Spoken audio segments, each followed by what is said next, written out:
Hey, what's up, guys? It's your boy ChronicTurbo. We're back here with another vehicle. Here we have a 2023 Toyota Prius. This is the XLE Trim. It has a 2-liter 4-cylinder engine, and it's estimated to get about 52 miles per gallon combined. We're talking about 194 horsepower for the front-wheel drive models and 196 horsepower for the all-wheel drive models. Now, it's not a crazy amount of power, but 52 miles per gallon combined. Like, come on. What you really expect for that? This is one of those cars where you just fill it up and forget it, honestly. You go to work all week, maybe 2 weeks, depending on how far you work, and just drive it. And for the 5th generation, which is what this one represents, you do have the 19-inch alloy wheels as well. But look what they did design-wise. The Prius used to be very ugly, very understated. You know, it was just function over fitment. Now it actually looks nice. It has the sloping roof line. It has a more aggressive stance. I believe it's like an inch wider. It's about 2 inches shorter for the roof line. It's a really nice looking vehicle. Of course, that's enough about the exterior. There's not a whole lot going on out here other than the looks. I'll go ahead and show you the inside of the vehicle. Oh, also another look at those headlights. You do have LEDs, so that is very nice. All the way around. So that's very nice. And also for the back as well, you do have LED lights going across the back. Sorry, I forgot to really point that out for you guys, but there's no venting. There's nothing really else for me to point out. There's no exhaust tips. I mean, there is an exhaust. It's underneath, as you can see right there, but it's not really protruding too much, so I would have to get under the car to really show it to you, so I'm not really going to do all that. But I'm going to go ahead and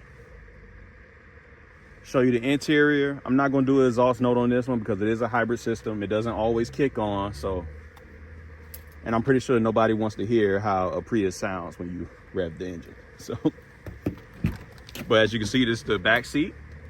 This is the front seat. Let's go ahead and get in the back first before I show you up front. The seat is already adjusted for my height. So me sitting behind myself, it's not too bad. It's the headroom that's really an issue. Like, if you really look at the headroom that's above my head, I really don't have much space. And I'm not even sitting straight up. I'm literally slouched right now. So be careful what you put back here. Now we'll have a lot more leg room on the other side, sit behind a normal sized person. Like I said, I'm sitting behind myself. I tend to be a little extra when I recline my seat, typically for no reason. You do have an LED light bar going across the front right there. I just wanted to point that out while I'm looking at it. You do have 2 USB Type-C ports for the back seat as well. And honestly, hard touch plastic right there. There's a soft material on the armrest for the door. Automatic down, automatic up for the windows for both sides. So that is a nice feature. The seating itself is like a vinyl cloth material or insert, and it's actually really nice. It is a lighter color, so I know it's prone to get dirty. You do have LED lighting as well for the cabin. Same thing up front. No vents back here. As for the armrest, I mean, I won't knock it. It's pretty damn comfortable. Hold on now. It's pretty damn comfortable, man. Average size cup holders, they do not expand, so, you know, be careful what you get back here. Don't get the big gulp. Try to get an average size cup. But we're gonna go ahead and step out. I'm gonna show you up front. All right, see you later. I know I said see you later, but here we are up front, and I'm just going to turn the lights on real quick so you can get a good look at this cabin up here. From the captain seat, 2 cup holders down here at the bottom. You have a wireless charging pad. You do have your USB Type-Cs down there as well. This is your driver infotainment display. So that's your little digital dash right there. good distance away from you, but it's actually pretty cool. I kind of like how they did that. You know, it makes the Prius unique in its own way. stands out from the rest of the Toyota crowd. You do have heated seats in here as well. These are your AC controls, you know, front window, rear window, high, low, fan speed, so on and so forth. You do have this screen right here. It's not the full 12.3 or 12.9. It's a 12 something inch screen. I know Toyota does offer in the Prius as well. I believe this one's like 8 or 9. But you do have the option to get a larger screen. Glove compartment is not lined with felt, but it is damped, so that's good. And here's your space. You do have more USB type C's in there, just 2 more. But it's a decent amount of space in here. I mean, wireless charging pad, as I said right here, right on the side. That is not a wireless charging pad. I take that back. This is just storage. The wireless charging pad is right here to the side of the shifter. Force of habit always make me think it's right there. This is your shift knob. If you ever been in a modern Lexus or Toyota, you know it's just one of those things where you just have to get used to. But you know, you just flick it to the side for neutral. Hold on. Flick it to the side for neutral. Flick it to the side and down for drive. Hold it to the side and up for reverse. And then let it go. Hit P for park. That's how you control it. Takes a while to get used to, but it's pretty simple to use. It's just, you have to get into the habit of doing so. Here's all your button controls on the steering wheel as well.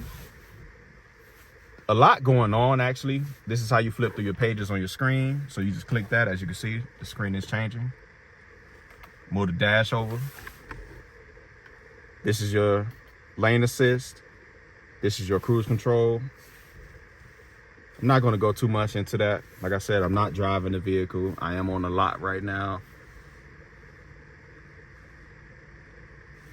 If you want to drive the car, me driving the car is not really going to help you make a decision on whether or not you want to buy it, because everybody's opinion on driver dynamics is different. Like, test drives don't really make sense to me when we're doing car reviews, unless you're just trying to show off how fast the car is. And this is not that type of car where I would do something like that.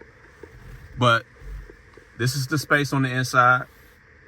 You got an auto dimming mirror as well. Here's your vanity mirror, nice LED light as well. It's activated upon opening the window. The mirror. Same thing on the passenger seat.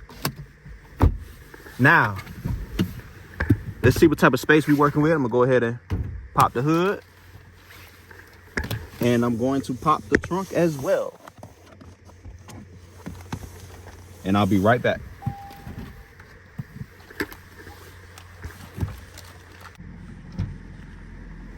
And voila. Not a ton of trunk space, but it's enough to get the job done, as I love to say. And I know you guys are probably tired of hearing me say that. Well, that's going to be my saying. I'm going to always say it. It's enough to get the job done. And honestly, I wouldn't be too upset with this, being that the fuel economy you're getting on this vehicle is going to be pretty decent. And it is kind of like a hatchback design, so you can always move that cover right there, have a little bit more space. It does come detached as well. Let me go ahead and show you under the hood. All right. Now, this is your engine, of course. No hydraulic hood struts. It does have a prop rod, but I'm gonna go ahead and just do it one-handed for now and show you what it looks like. Not a ton of lighting out here, and it's not much to look at. It's just a bunch of Toyota jumble, you know, if you really think about it. Not too many mods you could do to it, being that it's a hybrid system. You don't want to break anything, and you don't want to blow your car up either. So just be careful about that. But that's pretty much it for this vehicle. Not too much going on. Like I said, it's functional, but it finally looks nice as well. So you have something that you could drive every day, beat the crap out of it, and honestly, not mind looking back at your car. Let me know what you guys think. Please like, comment, and subscribe, or follow, depending on where I'm posting this. And stay tuned. I will be bringing you more. It won't just be cars like this. You know, I do a little bit of everything. Check the channel out. All right, bye.